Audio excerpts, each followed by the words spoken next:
Good evening, good evening, good evening. Good evening to you. Good evening, good evening, good evening. Good evening to you. Good evening, good evening, good evening. Good evening to you. Good evening, good evening, good evening. Good evening to you. Good evening, and welcome to Daring Dialogues. I'm your host tonight, Shantae Charles.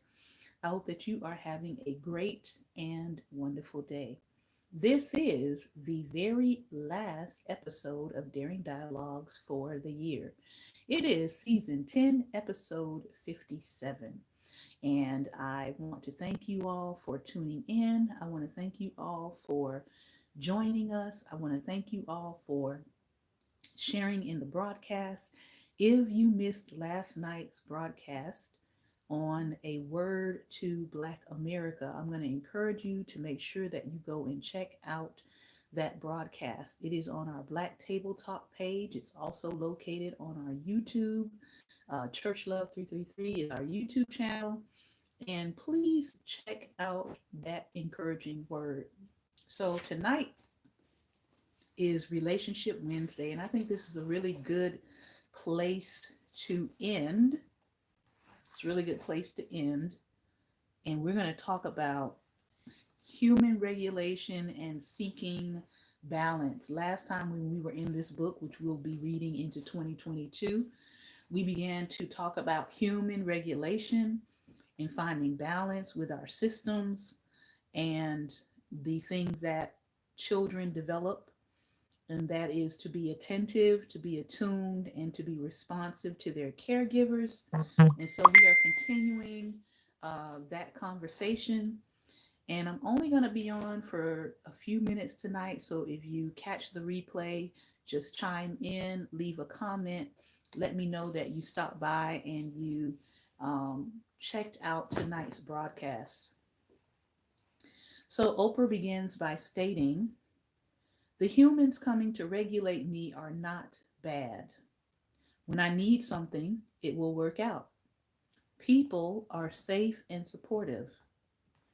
Yes, and that is a remarkable and powerful worldview. We learn that a connection with another person can be rewarding and regulating. It pulls us to engage with our teachers, coaches, classmates. It usually leads to more and more positive human interactions that add to our internal catalog of experience. The brain is a meaning making machine, always trying to make sense of the world. If our view of the world is that people are good, and then we will anticipate good things from people, we project that expectation in our interactions with others and thereby actually elicit good from them. Our internal view of the world becomes a self fulfilling prophecy. We project what we expect, and that helps elicit what we expect. Many years ago, I was at Chicago's O'Hare Airport in the winter on my way to an academic conference. It was snowing and all the flights were delayed. The gate area was filled with frustrated people, including an older gentleman sitting next to me. He was wearing a very expensive suit and a Rolex watch, and his frustration was clear. Each time the gate agent announced a further delay, he would mutter with fury and angrily snap his newspaper before reading some more.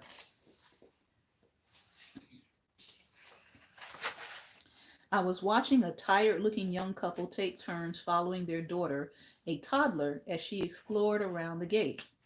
For hours, as the stranded passengers grew more and more irritated, the toddler kept smiling, exploring, and touching everything she saw. At one point, when the gate agent came out and announced another delay, the man next to me burst from his seat, almost ran to the agent, and loudly demanded to see her supervisor. "I'm a gold medallion traveler and I know people on the board. I'm due in Cleveland for a very important meeting." The whole gate fell silent as his rant continued. The poor gate agent simply looked out the window, pointed to the heavy snow falling, and said, "I'm sorry, sir. We are doing our best, but we cannot control the weather." The man huffed back to his seat. Now, in my working model of the world, rude, entitled men treating people poorly are jerks. But when I glanced over at the little girl, her head was cocked as if she was trying to figure out why everyone had gotten quiet when this man talked. Her working model of the world was that people are good. So, whatever else this man might be, he was good too.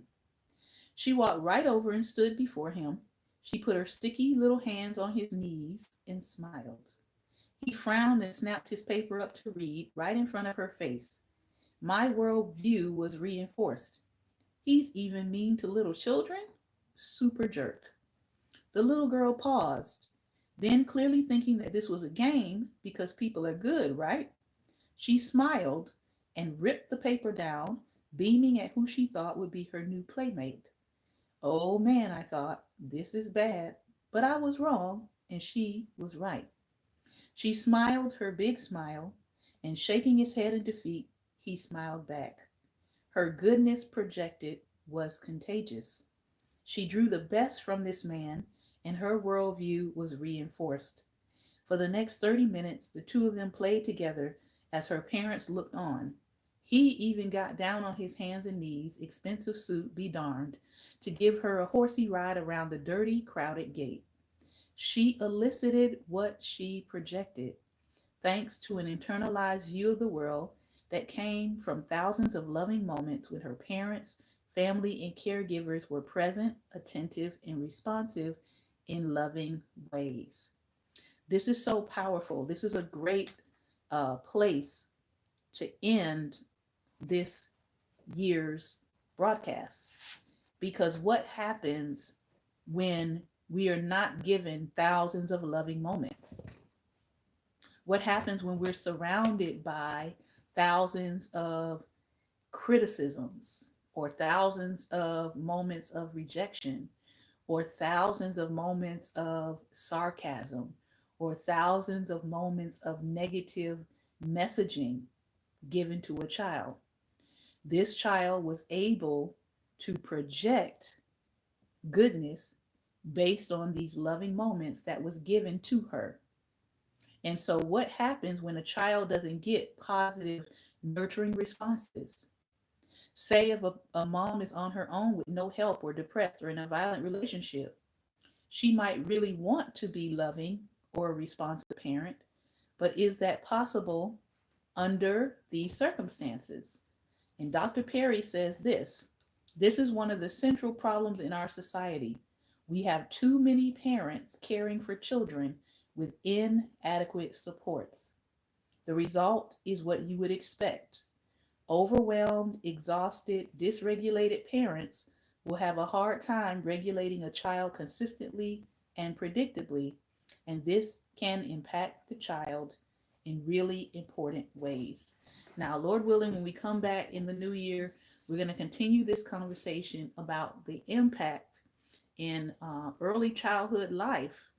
And even to this day, there are adults who are still being impacted by what happened to them as children, and they have not done the work to work on that impact that happened. So I want to encourage you to do the work. I have a program entitled Soul Freedom, Soul Detox, where you spend 30 days of looking at on demand videos and teaching about things that are happening within you that you can work on to begin to restructure and deconstruct your own personal soul walk in life. If you're interested in that information, you can feel free to message me and I will provide you with that information. I'm also going to drop the link on the YouTube, as well as I will drop the link on the Daring Dialogues broadcast. So, again, this has been another episode of Daring Dialogues, and I pray that your life has been enriched. I pray that your life has been empowered. I pray that you've been inspired by the messages that have come across these platforms over this past year. I wish you well. I hope that you take care, be strong, be courageous, stay safe. And until next year, remember, light is the most daring opposition to darkness. So continue to go out and be light. Take care and God bless.